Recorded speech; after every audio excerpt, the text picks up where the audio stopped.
Ia e whaatalo whatu le pa ia malu si kakua kungu. O mwhai o na whaafonga mai le nei vaenga le fiafi le pol kalame o le Faasoa Soifua Manuia. Ia Manuia le tausanga fau.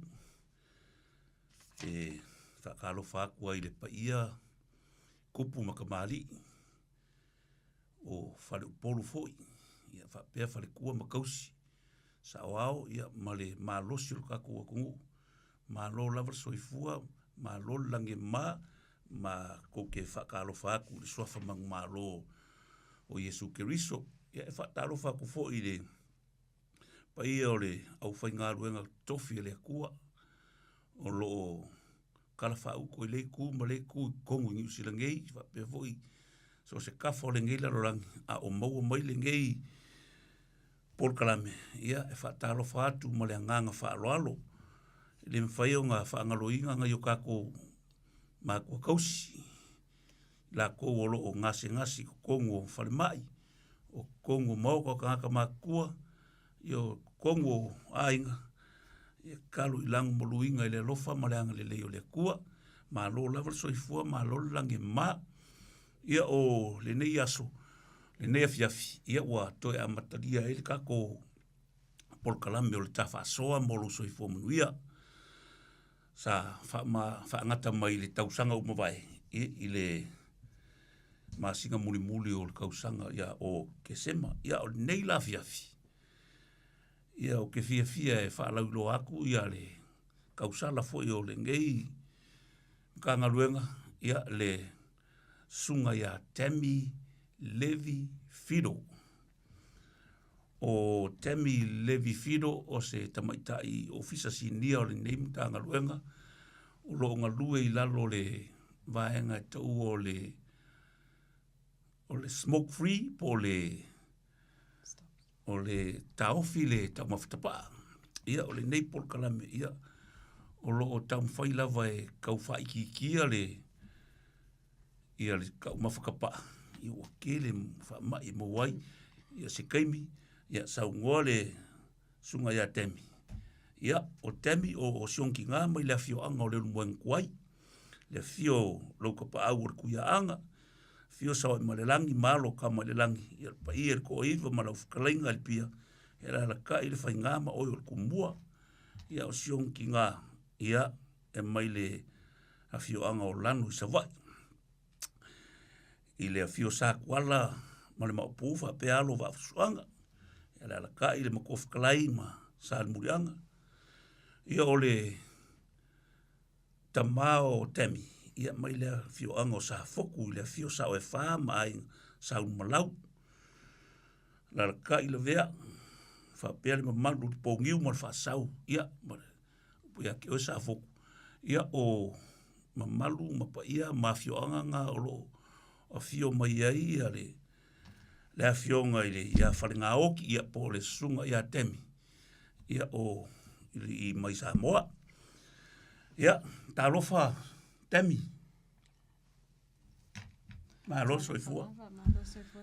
Ia, e mwhai o ngā e whakalofa i le pa i o si kakua ngu olo o whaafonga mai. Ia, ma whaasosola koe ka whakalkaluanga ringe e fiafi.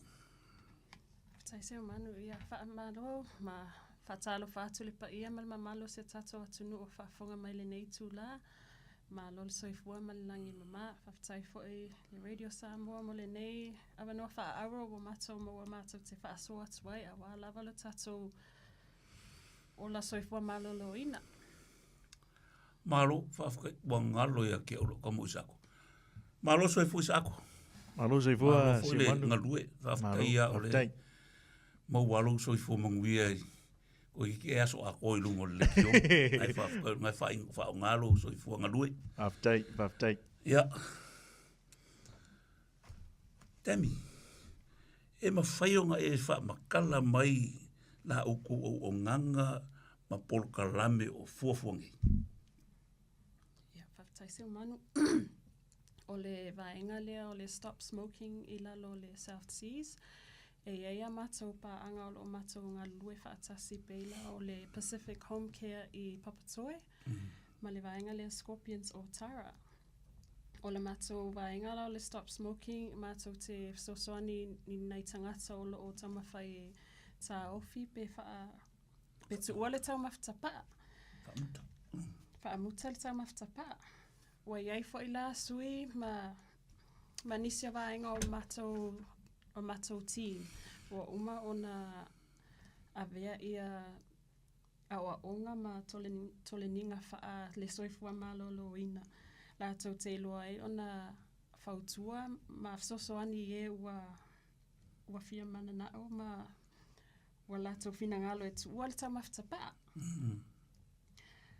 O taimi nei la e tolu a mātou mea ia olo o iai li taimi nei e mawhai ona mātou a watua i tangata olo o taumawhai e tu ua le taumawhtapa. E sosoani a wale taumawhai a lea e tā aufili taumawhtapa lea iai mea ia o lozenges ia po o pese whala au wha le soifua malolo ina e whapitoa lava mo le taumawhtapa e au fia ai le mea le ta o le nicotine le totonu o le sigareti po le tapa lea laina mafua ona na e fia manao e taumafa le tapa ma e fia e taumafa le tapa e le ngata o le lozenges o le patch ia pe o mele pe o se band-aid pe o se plaster le whaonga e kawailo manua pea manua lo a ao po o se mea lava lo tino e ai mea ia o saunia e sosoani e fo ia ele fia taumawhtapa ia ma le pulkamu lea atua la whaafonga e tau o le lozenges o le patch ia ma le pulkamu ai ia manatua e ele me totia whaapitoa lava e tau ona e whaonga ina ia i wheki ai le aonga o medicine ia po o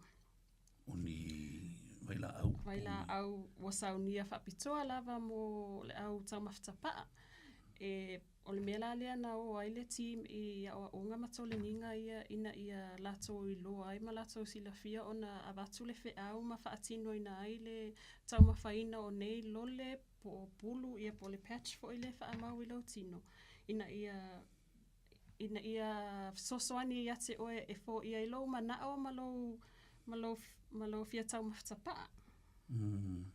Ma lo whawhakai mangua le kai kei vaenga leo le au kwamwhakapa. Langa le oi ei mei e kolu le a fo le pēngu e ka uen whaiunga. Ai whawhera al kama leo veip, wa leo whai meo le singa meo le wha ko ai. E se whai singa usanguanga le. Ia mana e whesili, sa o iai le tole ninga linga whai lea wha soifua malolo ina le vaso watia. Sa la ngai fo ile mata upu lea. Ono le taimi nei, ele i lava ia whaamaumaunga po o suenga. E whaamaunia le afianga o le soifua malolo ina le vape. Tu so le aunga tonu lava na introduce mai ai pe whaalawiloa le vape. Ina ia tamawhai sosoani tangata taumawhatapaa ia o ese mai i le tapaa. Ai whaonga le vape. E a matai ona fo tu ole le taumawhtapa ai peitai wawa ai atu o e risi tangata ele i ula mua leua uoso i le vape ai ona la ele i lava te le whaamaumaunga masa i linga ale soifua malolo ina le matanga loia soifua malolo ina le la na whaapea ai e sefe atu i le taumawhtapa ai le sefe pea. So ele o whautua ina. E ina isi healthcare providers o lai lātou te ofa ina le vape. Mo nei tangata ia tamawhai tu ua le taumawhtapa. Ia au South Seas la wana o Pauio vaenga e tolu le tate ofa ina atu e sosoani mo nei tangata. Ele mawhai fu le i lalo alko le vaenga me kau smoke free o ngai ai se au kasinga e kasi fure ka umfoi ka ofi le vape. Wa le winga lo whamkalanga le mero le vape. Wa e kamiki a onga wafo, kamiki la aiki. Wa avea le avo, le mangongi maa ngai o le asu e sau mo i le vape. Pifo le ufi wala, wa e lo whamu e kuo ia le ka umawhakapa. A le fo ia a fia i fo ia ia le soifua o ngaika o tangata maka amasele le wa makalonga ula ia ka miki aonga. Ia, mo le taimi nei, peona o ta ua le taimi wa whano. Ele I lava ia suenga a langa o le ia le tausanga whaatapula ia e mawhai o na whaatau. O te loa pauna o le mea le taimi nei. Ai le tolininga wha le soifua malolo ina le ana o awai e le vaso watia. Sa ta ua nai ali e lua le ua lava fo ele tumai ma le loa I le tūlanga lea. Sa whape ai, o le nicotine le totonu o le tapaa. Le totonu fo le vape. Ele o le mea le na o le mama I tangata. O le asu le sau mai le tapaa. O le vape e peo se swau o le wa te le loa whasamo. Evaporate. O koe whiriwa. Ia. Ele mai e la tangata ele mea na o le asu le sau mai le tapaa le pe ai kukuina le tapaa. O le mea le na le mafua ai ona mamai. Pe ngase fo I le wote le kanesa o le mama le tine na madiliwa I tatou tangata. Ka koe fo I ala I kua ka ui ala Samoa. Le kipi. Le sikaleki le kapa Samoa. Au fua ia I le soifua o ngai mākua I ngā waikau o le asa ula I le afo. I kapa Samoa, le kipia. O le umi o le lako soifua. O se kau se lau mōkupu. Whaakusa le male kalu fōru nge I kako. E laki aka I kai o le fikse furu. Whakoi le e fua ia I le ula kapa Samoa lea. Kompea ngai le ula kapa. E se ngau ngamea. E whaptai Seumanu mo le fesili. Ia langa ele o se ele o se fo mai. A o le mea o te iloa mai I awa onga lenga mato whaatasi atuai foi. O le pe o le tipi lea po le tapa Samoa. E mo ia ele tele ni mea o afia awa le whaamango sa awa amai ta ai. Dau surui lo. Ai o tapa wha ona po nei le o tatou wa ai ele iai ma le melina o le filter. Ia ele ngata na iai ia lau tapa ai tatonu ia ma le tele o isi mau mea ese o lo wha opopoi na ai lea laina. Ia afia e loa. I mamaua I le tele o ngase au fia I malika nesa le mama. O lea kongua la le whaikaua o whai o lea si la fuile le ko vaenga I le ka mawhakapaa le cancel ka mawhakapaa ma cancel isi mai isi a vo mai mea ai mea ka mawha mai isi o lea sam whaikaua o whian mea le piko kele I aile wha ma ile o le kāngesa. Ia mo le taimi nei, mawalunga lava le pasene o le ua maliliu le kanesa o le mama. I le aula. E mafua mai le tau mawhtapaa. Ia pe o le mea le na wafai le au nanga lea whapitoa ina ia whautua ina ia tatou tangata. Ia manisi fo I o isi atu nuu o lo elenga o Samoa le whaapito ila mātou au nanga e so sesi lava. Pe o le au ngatonu lava le nao au nanga o tamawhai e pesosoani e tātou tangata ia mana isi a tātou uso a tangata e tuua le tau mawhtapa. Mālo, whawhitai. O whalongo e le kōpol kalame le ka ki mo le vai aso. E whainga whaisinga o whaamamuna manga fo le o le askonga la sefuru whaamole. Ia whawhitai Seumanu. E aila matou campaign po matou por kalame le tatala nei le aso sefulu Februari po le astona I al vaso fou. E whaia le mo vai aso I ono. E whautuaina tuaia tatou au mai moa mai le nei po a mai au a inga mai o o fina ngalo e tu o le tamaftapa tātou te mafutai e whaatasi le tātou campaign lea e ono vai aso le a whaangasolo ele pot kalame lea o whaaupuina o le 6 weeks challenge pe o challenge ia weight loss ma mea na ia alanga lo le challenge lea o le smoke free challenge Se lu. o se lu I mo e mwhai whaina e sila e se tu whaapea o lau New Year's resolution po o se amatanga fau mo le nei tausanga e whaia mo oe, e whaia mo lo ainga, ma lau whanau. O hala po kalame o fofua mo le aso mua le sefulu.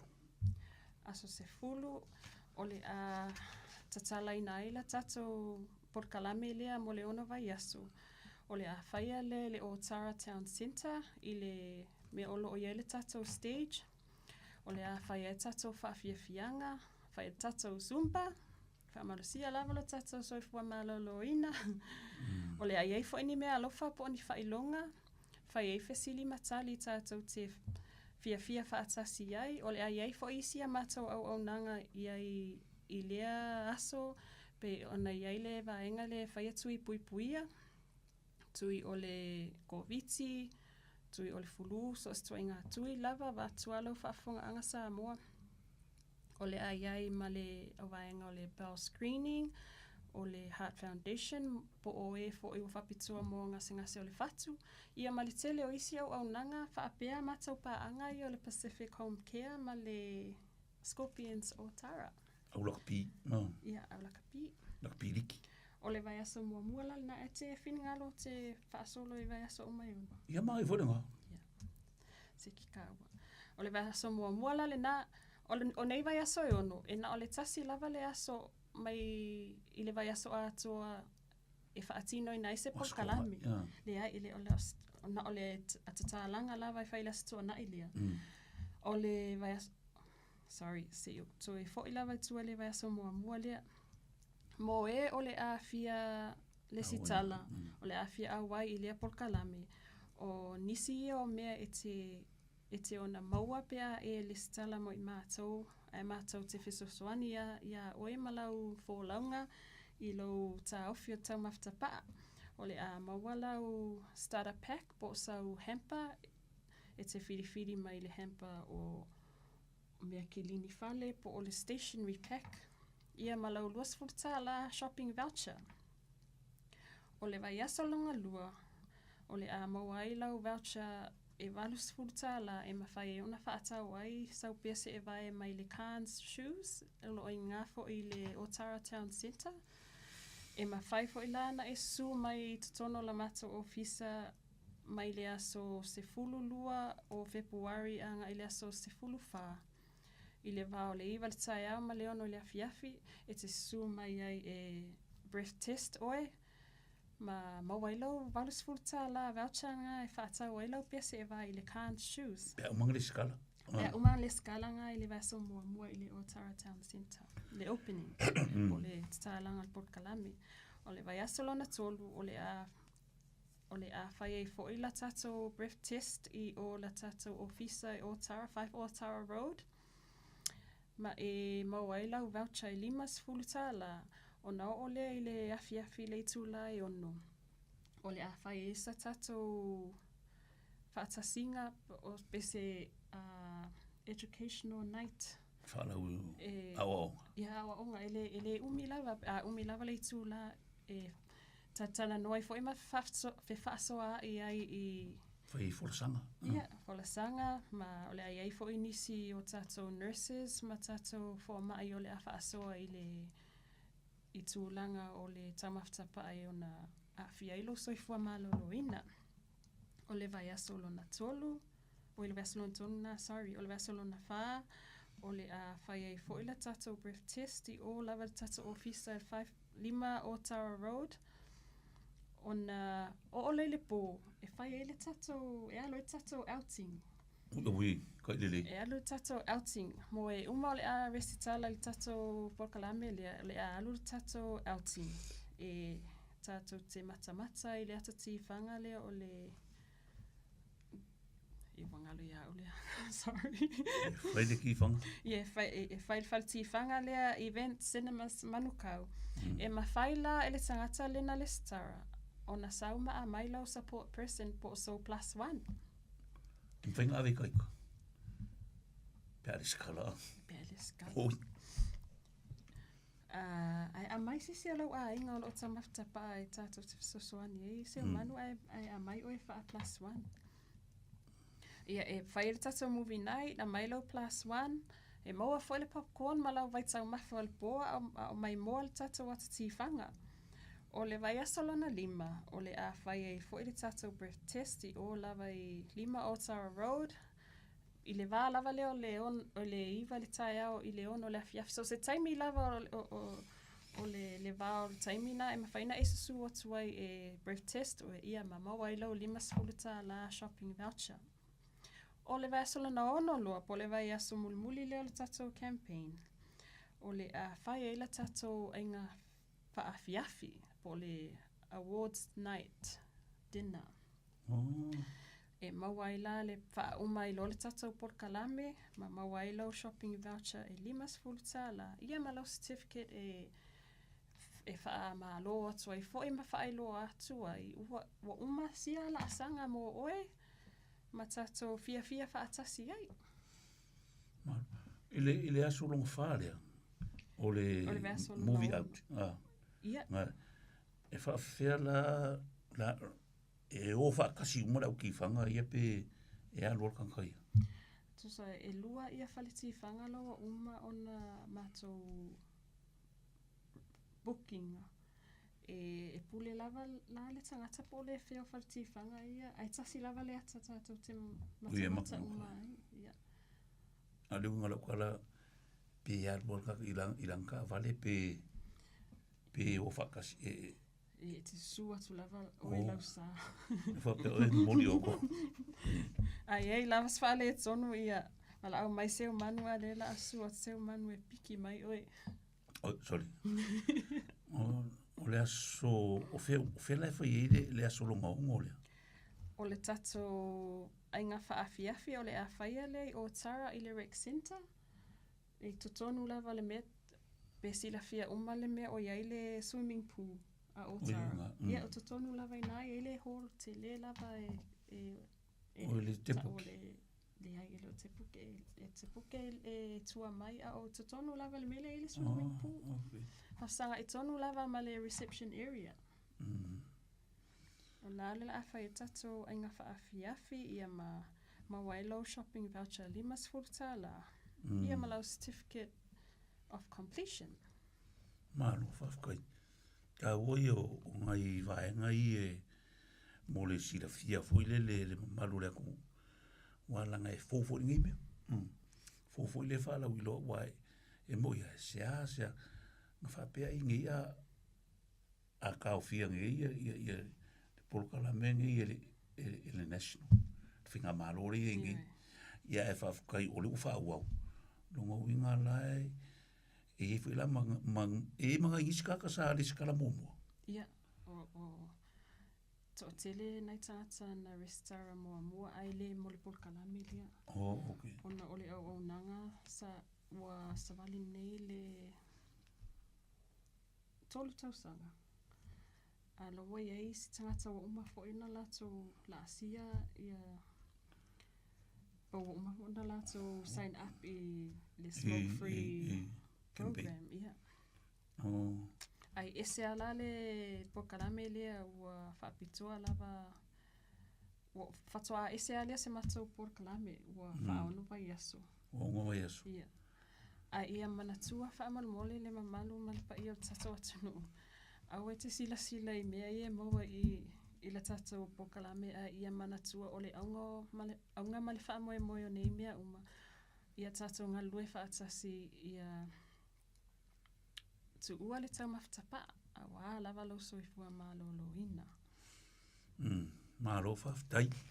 Ia o la kako waku se I whaisinga malolonga se I kakala pe ingi whesiri. Ia lei. Koe wha waula I o le ka porkalame. Ia malo lava whaftai.